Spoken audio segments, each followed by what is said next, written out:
We're in a period of unprecedented social change, from cultural and political shifts to technological and financial innovation. Change is constant, and what we learn from the past and present informs how we might respond to change in the future. With long-standing ideas giving way to fresh insights. Change can be daunting, but it also brings possibilities and opportunities. It is a catalyst for progress. So it's time to ask ourselves, as we experience this period of social change, how do we interpret it and make the most of it? We can shrink from the unfamiliar, or we can embrace the uncertainty. Seize the right opportunities and make smart choices for the future. Please welcome to the stage your host, Stephen Bell.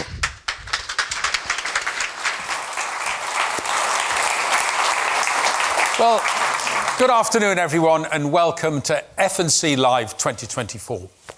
Our theme for this event is Smart Choices Navigating an Age of Social Change. And with the extraordinary rise of social media, the explosion of interest and, may I say, hype in artificial intelligence and all the political challenges, political changes, not to say elections, that are on at the moment, I'm sure you'll agree that this is a highly important and highly relevant subject. Now, our goal today is to present you with some interesting and stimulating new ideas. We want to educate, inform, and indeed entertain. And we have a fantastic lineup of distinguished speakers to do just that. And the good news is they'll all be staying on after their presentations for this Q&A session that will take place at the end. And that is where you can all get involved, because you can pose questions to our panelists, our discussants, throughout the afternoon. And I'll tell you how to do that in just a minute. First, some important practical information. There is no test of the fire alarm planned for today. So if the alarm were to go off, please make your way to the nearest exits. I've always wanted to do that on an aeroplane. And the staff will guide you to the assembly point. Right, Slido.com. You go to Slido.com and you enter FCIT next to the hashtag, hit the arrow, and you ask a question. It really is very simple. And the Wi-Fi access information is behind me now. One final request. You will get a feedback form emailed to you tomorrow. Please fill it in and send it back to us. Please, we'd be most grateful if you would do that. Okay, let's get started. I am delighted to introduce the chairman of F&C Investment Trust. Ladies and gentlemen, please join me in welcoming Bea Holland.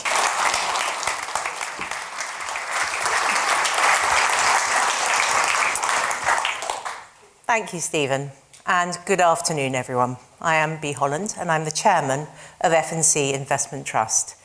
A very warm welcome to our fourth F&C Live event, this year hosted here at the Nobu Hotel. My board colleagues and I are pleased to see many familiar faces, as well as quite a few new ones, and in particular to welcome students from GAIN, Girls Are Investors, whose mission it is to inspire the next generation of investment professionals. The theme of this year's event, Smart Choices Navigating an Age of Social Change, is an acknowledgement of the pace of change we're all experiencing. We'll be considering the past as well as the future, and of course today is the 80th anniversary of D-Day, a very significant day in our history. Already this year we've read a lot about the potential for the new technology, in particular artificial intelligence, to change our future.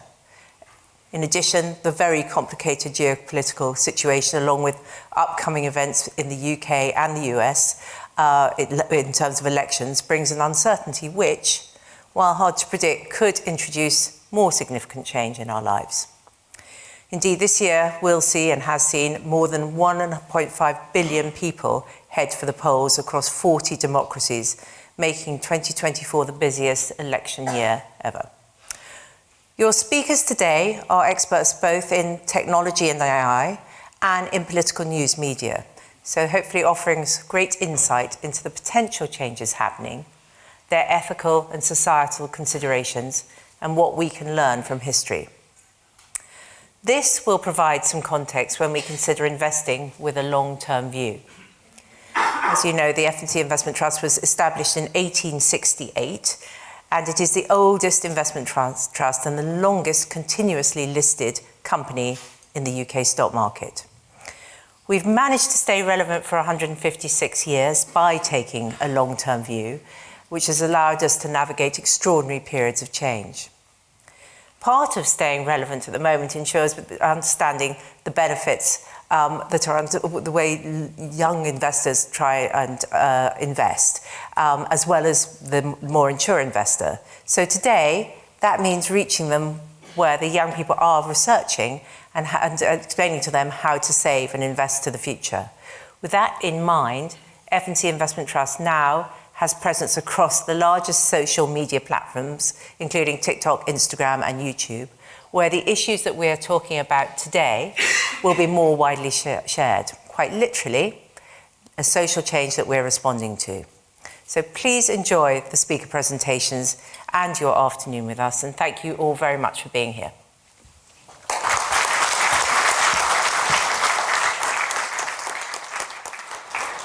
Thank you, Bea. Thank you very much for that. Well, I'm delighted to introduce as my next speaker, my colleague, Paul Niven. Paul Niven is the fund manager of F&C Investment Trust, and along with the board, is responsible for navigating the trust through these rapidly changing times, with all these events that you've heard today.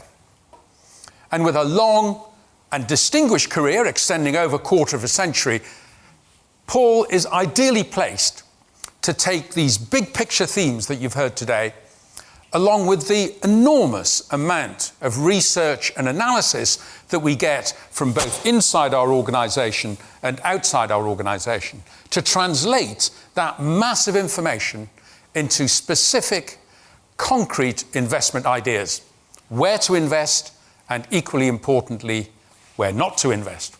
So please join me in welcoming Paul Niven.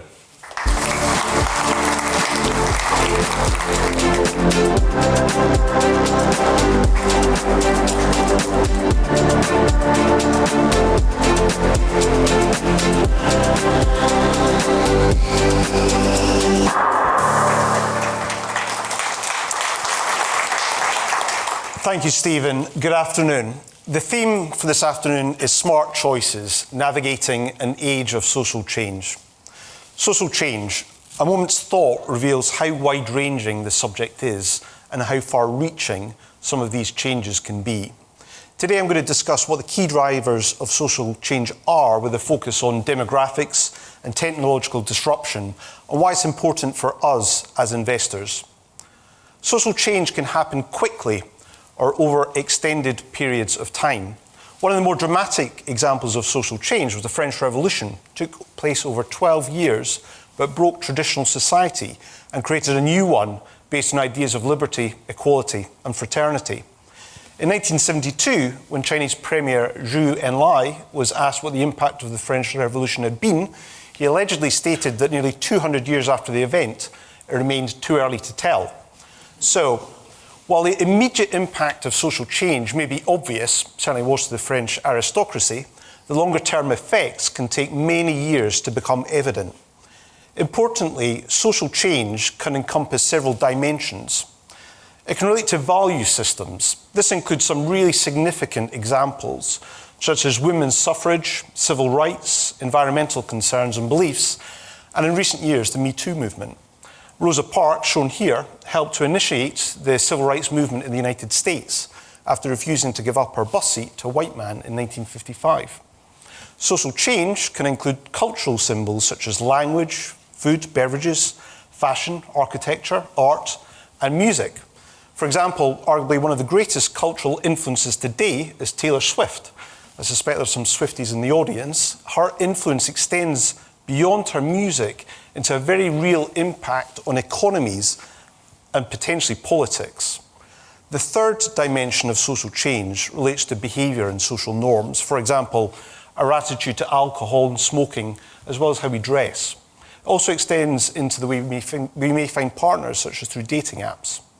The fourth dimension of social change relates to social organisations, the relationships between individuals and groups. For example, the nuclear family, clubs, collectives, and so on. COVID had a real impact here with respect to working and personal relationships due to a widespread move to social distancing and work from home.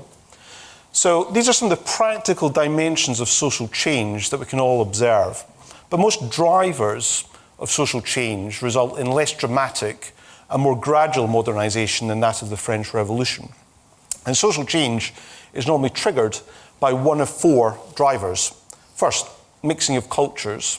Now, the world is incredibly interconnected today, and there are only estimated to be around 100 to 200 groups of indigenous people who are living in isolation. So examples that are relevant today predominantly relate to deepening of cultural influences, such as increasing proportion of Spanish speakers in the US and the widening Hispanic influence there.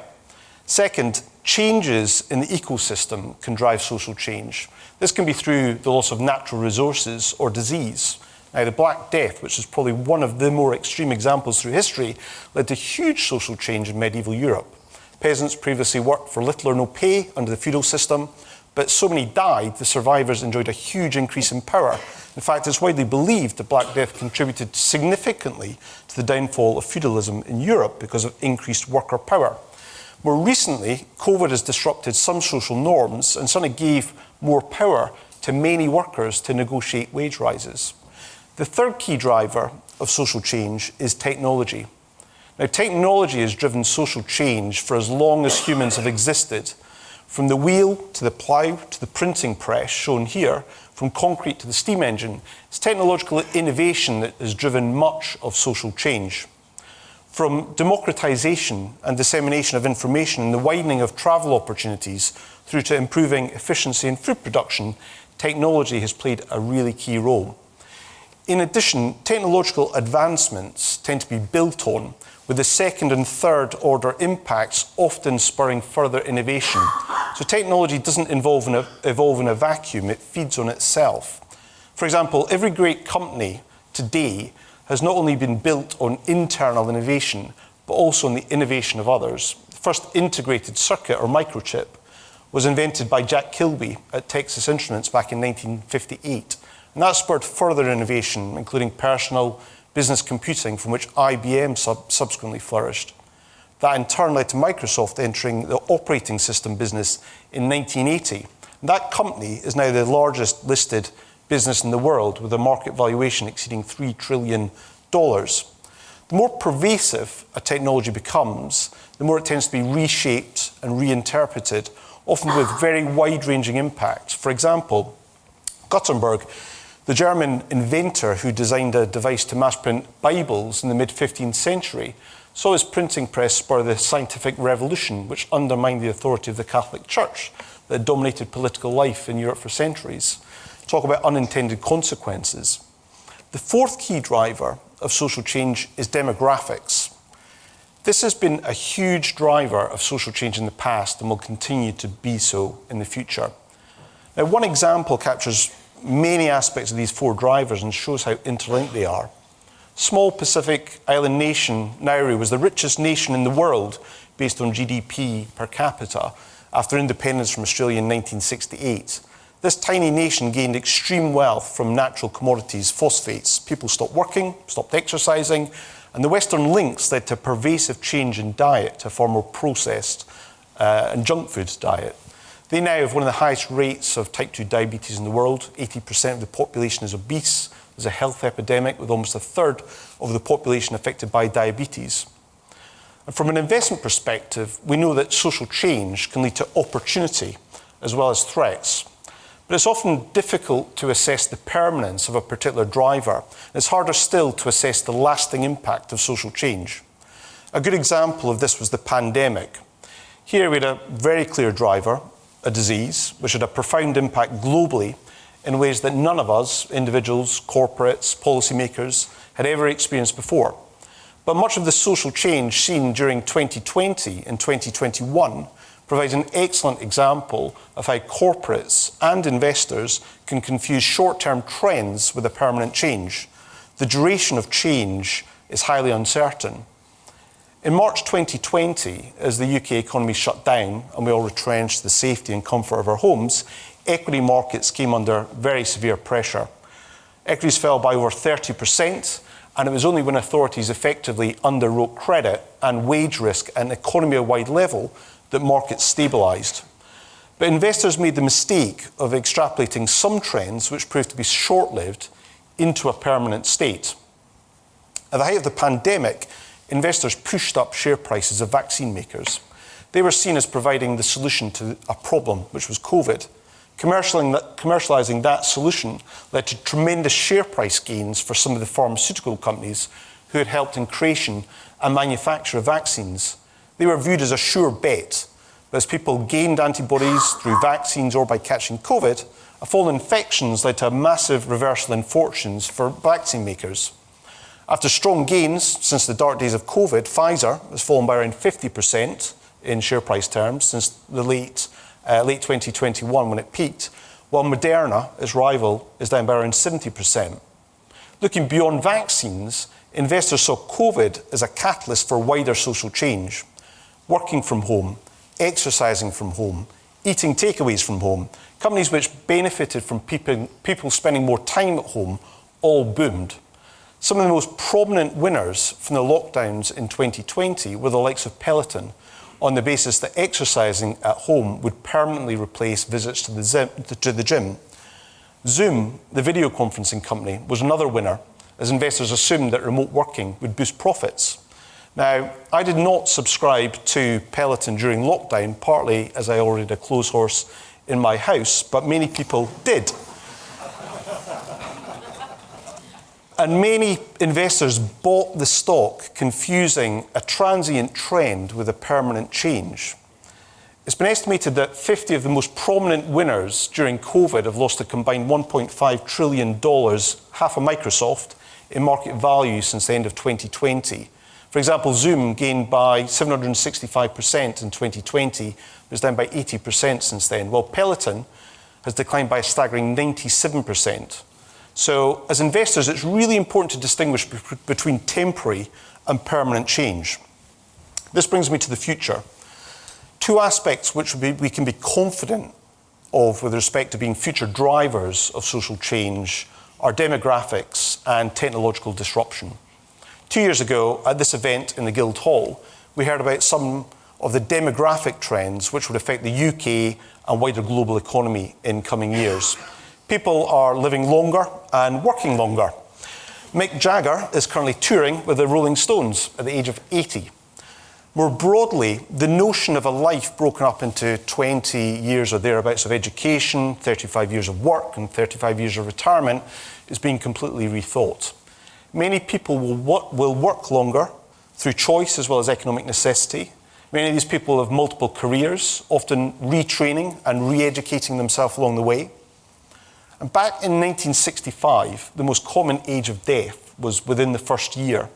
People are now living longer, with the most common age of death in the UK now being 87. When F&C Investment Trust was launched back in 1868, the global life expectancy was 30, and 1/3 of children in the UK died before the age of 20.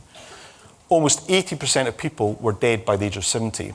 Today, less than 1% of children die by the age of 20, and almost 80% survive for 70 years or longer. So advances in clean food and water, vaccination and antibiotics have led to really profound changes. People are living longer, much, much longer than they used to. And with it comes major implications for the economy and for financial markets. To fund retirement in an area of increasing longevity, we'll need to work longer, save more, and maybe take more risk with investments. But importantly as well, longevity is not equally distributed. The gap in life expectancy between the richest 1% and the poorest 1% is 15 years for men and 10 years for women. So inequality is not simply about relative standards of living, it is also literally a matter of life and death. In terms of the impact of technological disruption in the future, the most confident prediction I can make is that technological change is likely to be a dominant driver of future social change. And the pace of technological change is increasing, as we heard earlier. According to the World Economic Forum, it took 2.4 million years for our ancestors to control fire and use it for cooking. Only 66 years for the first flight to humans landing on the moon. 1903 was the year of the Wright brothers' first flight, while the Apollo moon landing took place in 1969. That's less than one lifetime. Moore's law, first described in 1965 by Gordon Moore, who was also a co-founder of Intel, states that computing power will double approximately every 2 years.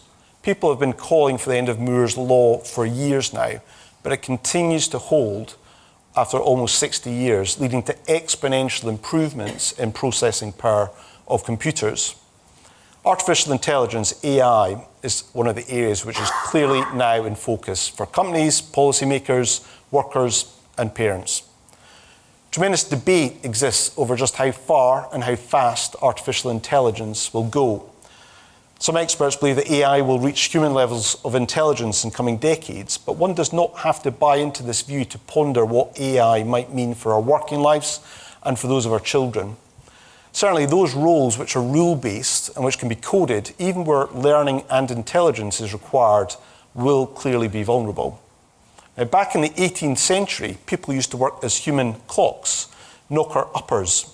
Knocker-uppers would walk around cold, dark streets, tapping on windows to wake up people for work. Of course, the invention of the mechanical alarm clock in 1787 gradually made that role redundant. There are many jobs which are done today that are similarly going to disappear in the future. Much of the financial sector will be impacted. Around 60 to 70% of hours worked in banking and insurance have a high potential to be affected by large language models in AI, such as ChatGPT, according to the consultant Accenture. And around 40% of hours worked in wider industry will be impacted. Another area where AI is expected to have a profound impact is synthetic biology. As that term suggests, synthetic biology involves artificially redesigning organisms with new abilities. A company called Protein Evolution, for instance, collaborated with the US Department of Energy to develop AI-optimized enzymes that can break down plastic and textile waste. So we are on the cusp of making extraordinary, yet potentially perilous advancements. Investors are currently scrambling to identify the winners from AI. US company, NVIDIA, is one of the most prominent winners from the trend thus far. In contrast to the COVID losers, it has added close to $2 trillion to its market capitalization in the past year alone, about $300 billion in the last 3 weeks. It's now the second largest company in the world, and that took place overnight. It's also the second largest listed holding in our investment portfolio. We've got around £180 million stake. So AI really came to public prominence only a couple of years ago in 2022, when OpenAI's ChatGPT became available to the general public.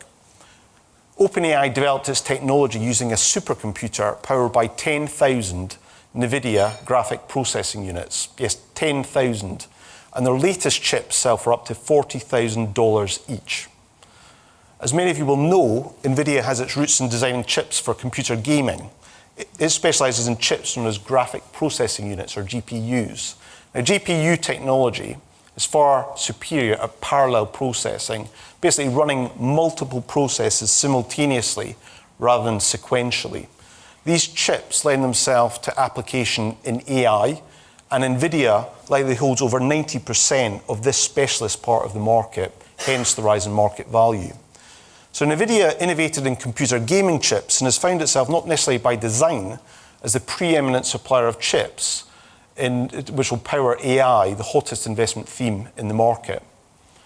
So while NVIDIA is one of our current top holdings that's benefiting from the AI theme, there are also many, many other winners. One of our strongest performing holders over the past year has been Vertiv. It's less than 2% the size of NVIDIA in terms of scale, but it's produced double the returns over the past year, gaining around 400%. It provides infrastructure technology such as cooling options for data centers. And rather like the gold rush of the 1840s and 50s, there can be enduring winners which extend beyond the current obvious names like NVIDIA. The cliche is that the winners from the gold rush were the makers of pans and shovels, which were sold to the 300,000 people who flooded into California. Similarly, an enduring legacy from that era is that of Levi Strauss, who moved west in 1853 to San Francisco and whose sartorial innovation has lasted to this day. So short-term hype can subside, but that gold rush led to a legacy, not only of companies which endure to this day, but led to the founding of many towns and cities and the formation of California as a state in 1850. As investors, our inability to predict the future should make us humble. Market dominance in the stock market often does not endure. The 1970s was a decade when big oil performed best. Supply became so tight, the US Congress imposed a nationwide 55 mile per hour speed limit in 1974. The 1980s belonged to Japan. 1990s saw a boom in technology stocks and the internet. The past 2 decades have seen 2 major crises, one driven by the financial sector, the global financial crisis, and one a global health crisis, COVID. But equity investors have enjoyed a golden period, driven in recent years by a small cohort of truly exceptional companies. These companies have become dominant in each of their respective sectors, whether it's Amazon in online retailing and now cloud services, or Nvidia in production of chips which power AI applications. And an AI application helped me with this image. We wanted a landscape image of these workers, but only had this portrait. So this is how the image originally looked. AI helped us to fill in the gaps in this image to give us a landscape perspective, which hopefully should be coming on screen now. So on many measures, the dominance of these big companies like Amazon and Nvidia is increasing. They certainly dominate the stock market, with the top 10 stocks accounting for around 30% of total market value in the US. Very, very rarely have we seen such high levels of market concentration.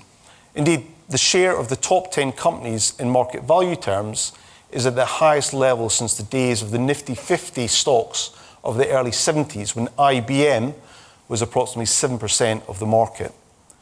Dominance tends, therefore, not to last for individual companies. Today, IBM is less than 0.4% of the US market. And concentration is evident outside of the technology space, where powerful network effects drive scale. Financial services have become increasingly concentrated, as have numerous other industries. These dominant companies control an ever larger portion of both employment and sales in their respective sectors.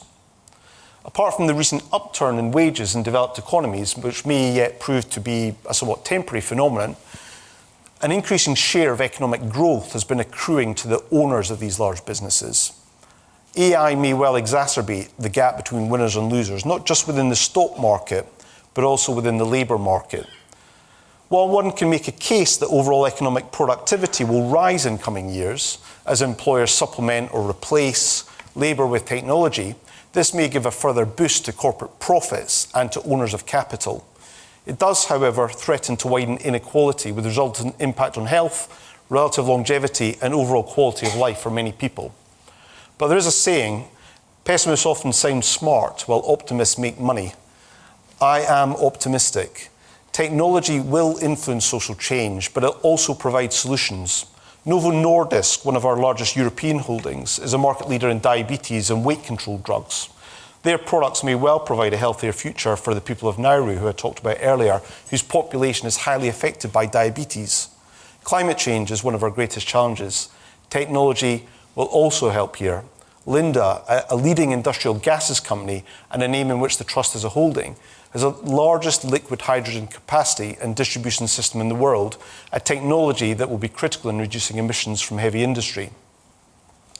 As I look forward, I'm reminded of the original aim of F&C Investment Trust, which was to provide the everyday saver the same opportunities as the large capitalists of the day.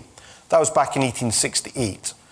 From an original share capital of £1 million, our assets have grown to over £6 billion, and we're one of the largest listed companies in the UK. And we can use this capital for good.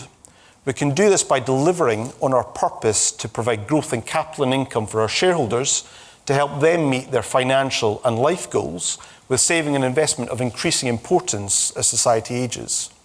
Our financial results can and do make a meaningful difference to you, our shareholders. And we can use our capital to do good while delivering on these goals by providing finance to companies which are not only driving innovation, such as NVIDIA or Novo Nordisk, but whose products will benefit many, many people across the globe. Social change has many dimensions, only some of which we've touched on today. An understanding and appreciation of social change permeates almost every investment decision that we make. And social change has several well-observed drivers. Demographics and disruptive technology are two pervasive drivers which will continue to drive change in coming decades. As investors, though, it can often be extremely difficult to determine the duration of change.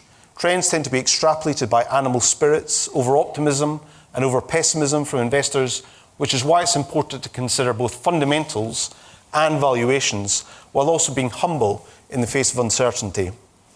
Demographic factors are likely to lead to a significant change in patterns of education, work, and retirement. We're going to have to work longer, save more, and be prepared to re-educate and reinvent ourselves in new ways. Health and financial independence will give choice here, and we and our children should work on both. Save more, save smartly, eat and drink cleaner, and exercise more. Use that Peloton subscription. The future looks to be tremendously exciting in terms of technological change, exciting and challenging. Many recent trends, whether it's market concentration or societal divide, may well be exacerbated by AI. But the optimist in me knows that this will increase investment opportunities for the benefit of our shareholders. People will continue to change, adapt, and evolve. As shareholders of F&C Investment Trust, your investment is helping many global companies advance, be it to address climate change, improve healthcare for longer and more fulfilling lives, enhance communication and entertainment experiences, increase knowledge and the speed of learning, ultimately to encourage further innovation. I believe that this will reward you financially as well as benefiting society as a whole. Thank you.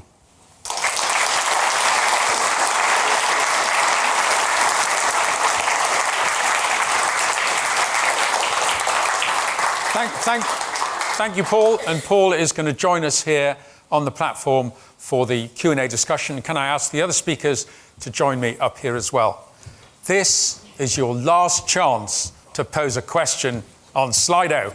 And actually, I've got so many questions here, but please do come in with some more. I'm going to try and answer as many of these as possible and group some of them as it goes. Libation. We have more. We have it hidden discreetly. Right.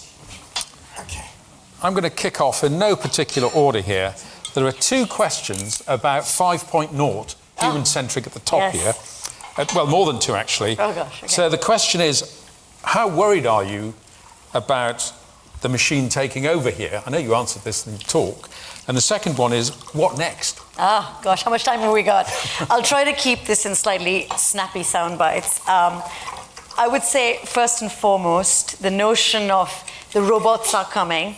There is also a visualization within that, which isn't necessarily reflecting the reality.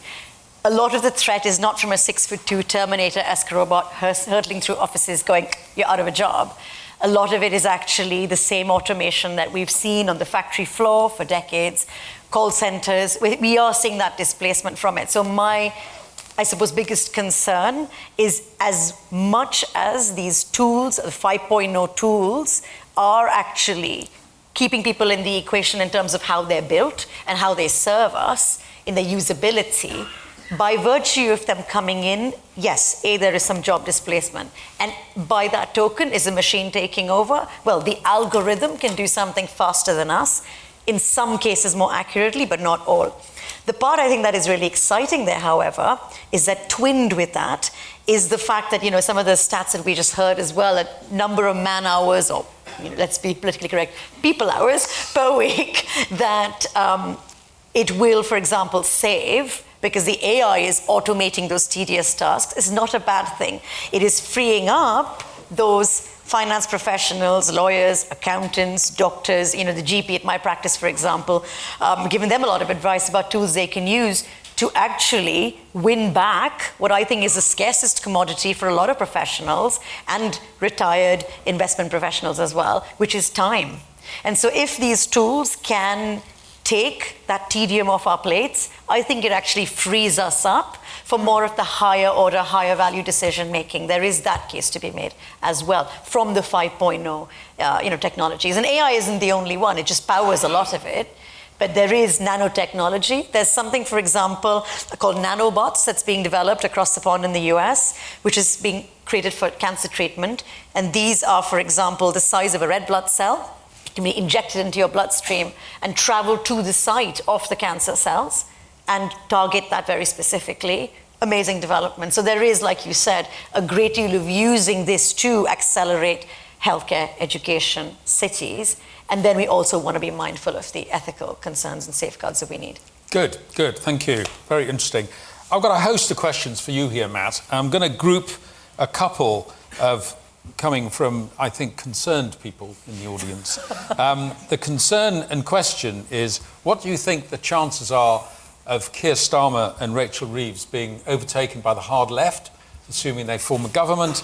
And what do you think of a certain Mr. Farage's role? Who? I don't know.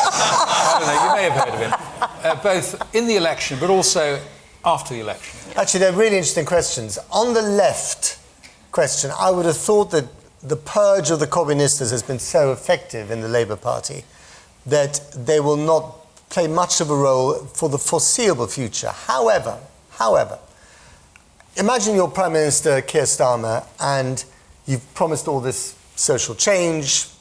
You know, you want to... I mean, his promises have been very limited because he can't do that much, he knows that. But he's promised quite a few things. And certainly people will want to see results, whether it's improvement in public services, NHS waiting lists coming down, better education. All this requires quite a lot of money.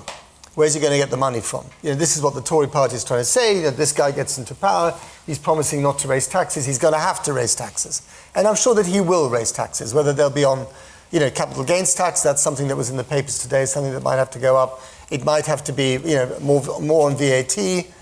Something will go up eventually. We will pay a cost. And I think the crucial thing then, and this is linked to the left question, if the cost of raising the taxes yields results in terms of actually improving, you know, the hours we have to wait in hospital or the train services across the country or from north to south. I mean, any number of things where we now feel that we are being shortchanged by a government that is taxing us a huge amount of money, historically.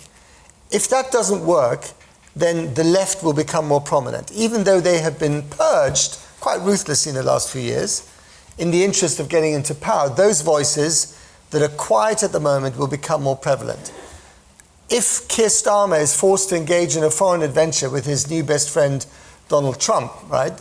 I mean, that is a really interesting relationship to watch. And I remember David Cameron saying, you know, when I become Prime Minister, I'm not going to be just some slave to America. And it was Obama at the time. And I remember the first time he was allowed onto Marine One, the presidential helicopter. The ambassador was literally jumping up and down with excitement. We're on the chopper, Matt. It's amazing. You know, it's just, we're a little bit like this sort of, you know, the goal is fall in love with the quarterback.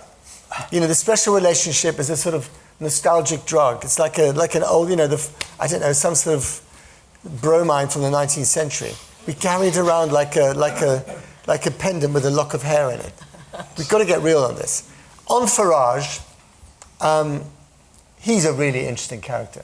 I mean, let's face it, he's an extraordinarily, not complicated, but intriguing character because he's the most influential British politician in the last 40 years, I would say, who's never been in Parliament.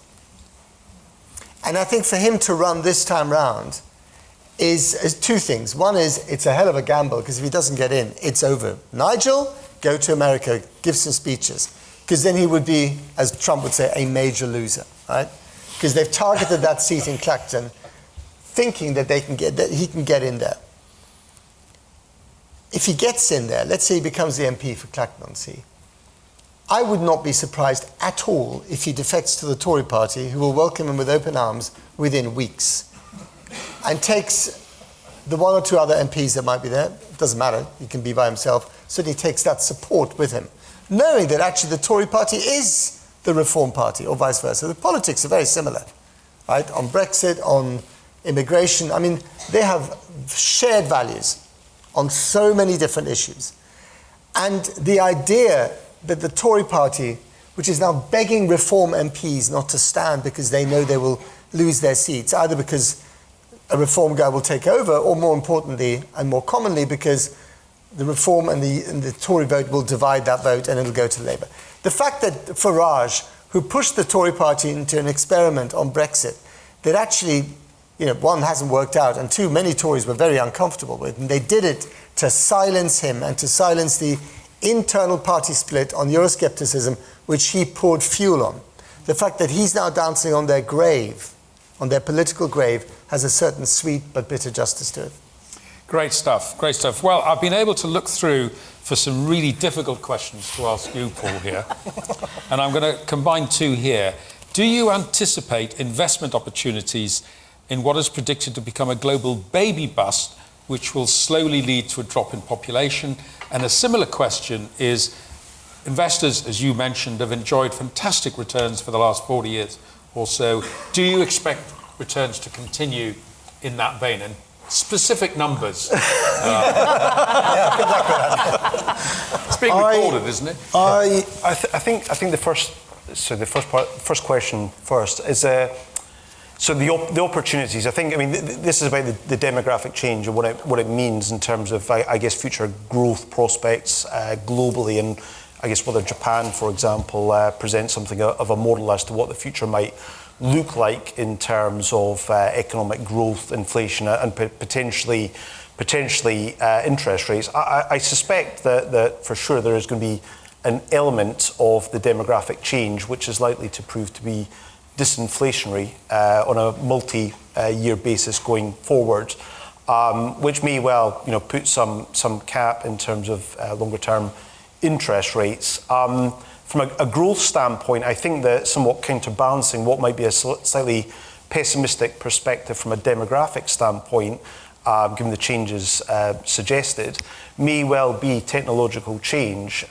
If AI, and again, not taking the more extreme examples of replacement, but supplanting labour, driving efficiency, if AI is applied effectively at an economy-wide level and related technologies, then that should lead to an improvement in productivity. And that combination actually could be quite an attractive backdrop for financial assets in general, both fixed income markets and equity markets. So I think that from a bigger picture perspective, one could reach that conclusion. On the second point, are investment returns, equity market returns specifically, going to be as strong going forward as they have been in recent decades? I think the logical answer is probably not. One can't be definitive, clearly, but in the last 10 years, I think I'm right in saying that F&C has delivered something like a 12% annual return, maybe 12.5% annual return. The last 40 years is probably roughly equivalent. So last 10 years, you made 3 times your money on F&C, which is great, but that is quite far above long-term averages. And that has been driven, as I said, by a relatively small number of stocks which are dominant, control their respective segments of the market. Difficult to see things changing anytime soon, but investors are paying a substantial premium for the privilege to access those companies which do hold dominant positions. I think looking forward, again, and reflecting on history, the long run average of equity market returns is about 6.5% in real terms, very long run. So contrast that with what I just described, an environment of, let's say, 12% nominal in the last few decades. 6.5 plus inflation is not bad. Oh yeah, absolutely. So let's say 8.5% long-term nominal returns. We've been running considerably above that. I think the outlook is positive in my perspective, short and long term. But perhaps not 12% per annum. And the reasons for that, in terms of the near term, growth remains relatively robust, notwithstanding geopolitical risks, which are not insignificant, but growth remains robust. Inflation is coming down closer to central bank targets, and rates are going to be declining relatively soon. We obviously saw the ECB cut yesterday, the bank probably not too distant future, and the Fed likely later this year. That's a pretty constructive backdrop. Good. Right, I've got a great question here for Shivi, which I get asked. Oh. I've got someone who I think is a teenager here and says, what profession would you advise them to pursue to be resilient and protected in relation to AI developments? And I think if the previous question was tough, I think this comes very high up. I've been asked this myself, I don't know what to say. Yeah, and actually a lot of would that person mind putting their hand up if they're brave? No, okay, that's fine. I'll speak in a general direction of here, but I think that's a brilliant question. So actually, very informed question, and well done you. I mean, my kids are 7 and 8, and it's so interesting that my son is already obsessively on a daily basis going, Mom, how am I going to make money when you die? I'm like, thanks, that's wonderful. You know, I carried you for 9 months. You won't share your M&Ms with me, but you want to understand something. You're questioning my mortality. It's brilliant. And he's quite frightened, though. But I'm saying there are also, I speak a lot at schools as well, and I address that, I want to say, 13 to 18 demographic frequently. And the jobs question comes up a lot. What feels most future-proof, where I get into it and I don't feel I'm going to be outmoded by the very tool that I'm using now as a student. What's really interesting is a great number of universities, even in their generalized courses, particularly in the courses where they are teaching some level of getting to grips with AI, that fluency of these tools, and it doesn't have to mean coding, are actually teaching digital ethics.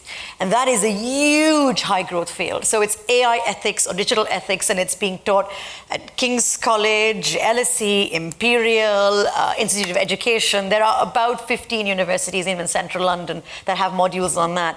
Also because the shape that learning is taking in terms of then going into that job isn't always a traditional route of the undergrad and the postgrad. A lot of people are trying their hand at working sooner. Perhaps they do an undergrad and then they start working right away. So one of the jobs I would say is actually an AI ethicist, so you don't have to be the coder. The other is still, I would say, the startup founder, or being part of a startup is a pretty future safe job in many ways, particularly in an area that you're passionate about. So whether it's edutech or healthcare or property or finance or retail, there is an incubator program for each of those. And there are also, there's a place called Entrepreneur First, run by someone called Alice Bentic and Matt something. And they match aspiring young people with existing founders who need really clever, enterprising folks to join them. So those people that are already there are the engineers and the coders. They now need someone that is going to help take that to market, bring it to life. I think that's a great place to start as well. But we are also seeing, to do with energy, alternative energy planners as well. As global supply of fossil fuels starts to run out, we look at alternative sources like hydrogen. And so I do think environmental, sustainability, smart city areas as well are going like that as well. Oh, the final one is metaverse. Sorry, just to say, with Meta's metaverse and also Apple's version of it, a 3D ecosystem accessed either through your phone or your tablet or through what they're saying are going to look like Ray-Bans. Let's see if that materializes. But that 3D ecosystem is going to be a reality for the future workplace for a number of people. It's being used by engineers, paramedics. So actually also looking at training to create experiences, content, and digital platforms for the metaverse is also a great place to be future-proof. So, just so I get this right, so I can remember it when I'm asked. Meta, ethics for AI, and I've forgotten the middle one now. God, I've forgotten as well. What did I say? I blanked out as well. I'm so jet lagged. In a minute. Yeah. Right, I've got 2 questions, which I hope you can give very quick answers to, because I think the answer is quite simple, but anyway, they've been asked. What do you think the chances are of Trump not getting the nomination, and you mean the president? Biden not getting the nomination, and because of ill health, and to make way for the governor of California? And the second question is, what has happened to Kamala Harris? Have the Democrats missed a trick? I think 2 they're short easy. answers. Almost zero and witness protection program. Wow. Okay, great. Well, there you go. Okay, Paul. An easy question for you now. Would Trump be great for the US stock market? I love asking these questions to Would Paul. Trump be great for the US stock market? Yeah. Well, I mean, I think So last time there was clearly a lot of trepidation with respect to the Trump presidency. It ended up being not a bad period for US stocks. Is it going to make the US stock market great again? There's so many unknowns in this. I mean, there's numerous scenarios, and he has, to the point that Matt made with respect to having something of a revenge agenda, promised, or at least given indications, that he would look at some of the institutions which may be viewed as underpinning and supporting not only the US economy, but the US stock market, like the US Federal Reserve. And certainly if you went down some of those more aggressive routes, potentially in terms of, changing things around there, that would be viewed, I think, very negatively in terms of essentially changing the rules by which we understand the system is run. More broadly, though, I think that for the US stock market, I don't think he will. The question is how inflationary his policies are, whether he wants to go down more of an expansionary route with regard to fiscal largesse, implications on inflation and interest rates again. But ultimately, I think that whether it's Biden or Trump, for the domestic US stock market, it probably will not be as much of an issue as it is actually for example, emerging markets, given what we have seen historically with respect to trade barriers and tariffs. Oh, and is your investment strategy going to change under a Labour government? No, I think it's a short answer. I looked yesterday. Betfair, which is, I'm sure some of you know, is a platform where one can look at the odds of any number of outcomes. Actually, Farage, I think, has a 73% chance of winning Clacton, according to Betfair as of yesterday. Labour have a 97% chance of winning the next election. The only 97. I think the odds are 2% on the Conservatives, 1% on Reform, which seemed quite staggering. Wow. But the only debate really, I think, is just how big the majority of Labour is likely to be. And what would the implication of a larger majority, Labour majority, be? Potentially more expansionary policies. Again, perhaps a little bit more concern in terms of inflation and interest rates. And I should plug clearly that as a trust, we were very fortunate to take out some very well-timed borrowings. We borrowed around £580 million to invest into private equity and listed equity over recent years. And the fixed cost of that debt is around 2.4%. We actually borrowed out to, I think it's 2061 at 1.87%, all-in borrowing rate, fixed cost. So to some extent I wouldn't say we're immune, but certainly if interest rates were to go up and where they are today, we will not be affected. Okay, right. So, Shivi, I've got a very specific question here, which I think you take a great direct interest in. Just trying to find it. So, education. AI has a big role to play in education. Are you worried that it might lead to indoctrination? Oof. Oh, how much time have we got? Okay. 4 minutes and 10 seconds. I know, I was going to say that's counting us down. If all else fails, I'll break into interpretive dance. Look, I think that... I'm not going to do that. Yeah, I know. I can, though. I think my first observation is there's this notion in the tech world that we call cumulative codified knowledge base. And all that means is the amount of information generated globally, online or offline, that is useful, but that is most critically, that can be recorded. Okay, and that's the link back to education as well. That can be recorded in either audio, video, written form, but critically can be reused by other people. And in the 1970s, the world's cumulative codified knowledge base doubled every 7 years. In the 30s, it was every 30 years, and now it's every 11 hours. So there's this tsunami of information coming our way, and educational institutions, I think, are actually very, very, very well placed to make use of that, to be almost those curators, conduits, catalysts for the next generation. When I even look at my kids who are relatively young, having the chance even to study robotics. My kids do robotics twice a week, nothing to do with me, they're just interested in it.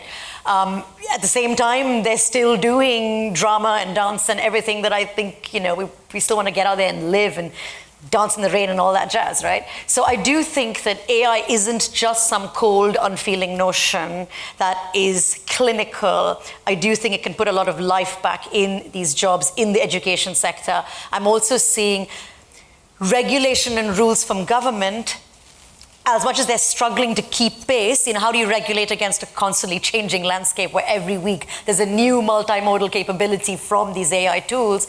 I think what they're doing and partnering with the AI sector, with the founders and educators, particularly in the UK, I did a big report for the Mayor of London on the future of education, jobs and skills, is pretty remarkable. It's really heartening. It is equipping, I think, the next generation with the skills. And skills, I don't mean just technical skills, but dare I say it, the human skills to advance their careers, to sustain longer livelihoods, and to live better for longer. So I see actually education thriving as a result of AI.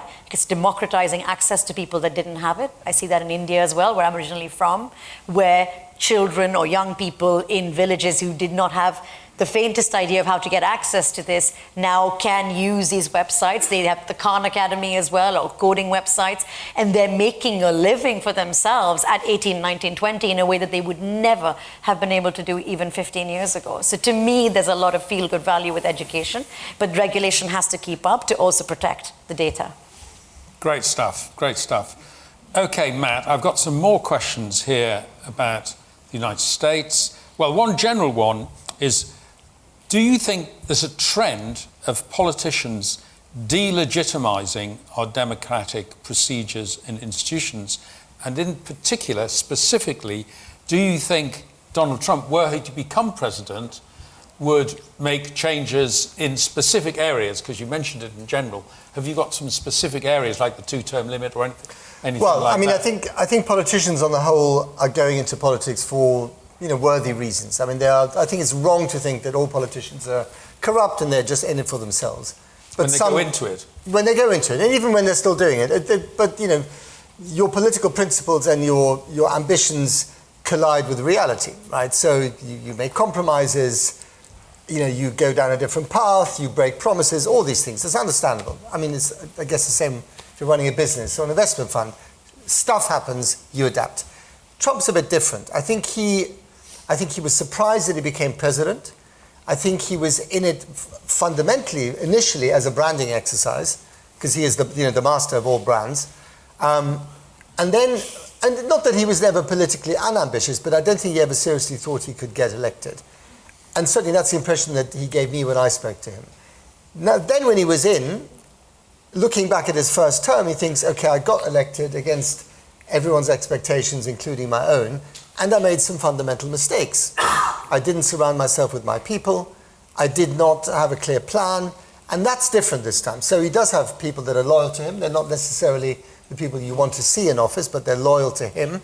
Loyalty is copper-plated and super important to Trump, more than perhaps any other democratically elected politician I know. And he is a nationalist, a proud nationalist with a capital N, which is very different to being a patriot. He believes truly in America first. And the first person and the last person to use that slogan was Charles Lindbergh, the aviator, who was one of the reasons why America didn't get involved in the Second World War for a very long time, and only did with Pearl Harbor. The world would have looked very differently if they had got involved a little bit earlier, right? And they didn't. So I think our world will fundamentally change if he's in office, and mostly I think probably not in good ways, because of our global structure, security structure. I think if you're a shareholder in America, I think anyone actually who's got a job will find their taxes getting as low as that clock, right, or getting lower. And I know lots of rich Americans who are holding their nose and saying, I will be better off under Trump, and that's what I'm going to vote for. And I say, well, all the money you make is going to be meaningless, if he blows the world up, and I'm not meaning this literally, although I might. So why would you bother taking that risk? And also, you wouldn't let him anywhere near your family, your daughters, your church, your club, because you think he's a complete SOB, but you are prepared to see him in the White House. Explain that to me. And they don't really have an explanation. Great. Well, look, can I ask you, this is my question, just occurred to me, 10 seconds each. Can you tell me whether you are generally optimistic or pessimistic about the future? 10 seconds each. Shivi first. Rallying call to action is that I do think the future is far brighter than we think, and particularly with AI, if we bear in mind that we can and we will keep it a very human-led AI future rather than the other way around. Depends on the day of the week. On a Monday, I'm an optimist. On a Tuesday, I'm a pessimist. And my heart tells me that things might be okay. My head tells me that they won't be, and the two organs are fighting with each other. I love that visual. So I think politics is relatively depressing, but in terms of the wider economic perspective, financial markets, I think there is good cause for optimism, and I think AI technology is a key reason for that when one takes a longer term perspective. Good. Right. Well, that brings us to the end of the formal part. Don't clap yet. That brings us to the end of the formal part of this event. And I would like to thank our speakers, Bea Holland, Shivi, Matt and Paul. And I would hope that we have at least gone some way towards meeting our objectives of entertaining, informing and educating you in this area. Have you amended your attitudes to social change? Do you feel more informed and maybe more relaxed about artificial intelligence? Are you scared rigid by some of the things that Matt said? Is the future just a little bit clearer? Well, I hope so. I'd also like to thank you all for coming here today and participating, and in particular for all the questions, great questions, many of which I couldn't answer. I did my very best. Thank you so much for posing all those questions here today. And there is, as a reward, a drinks and canapé reception after this event in the next room for those of you who can stay. And one final request. Please fill in that form to come in your email box tomorrow. It really does help us shape this event for the next time. We hope to see you here next time. And all it does remain for me to do is to ask you to show your appreciation for our fantastic speakers here today. Thank you very much indeed. Great stuff. Thank you.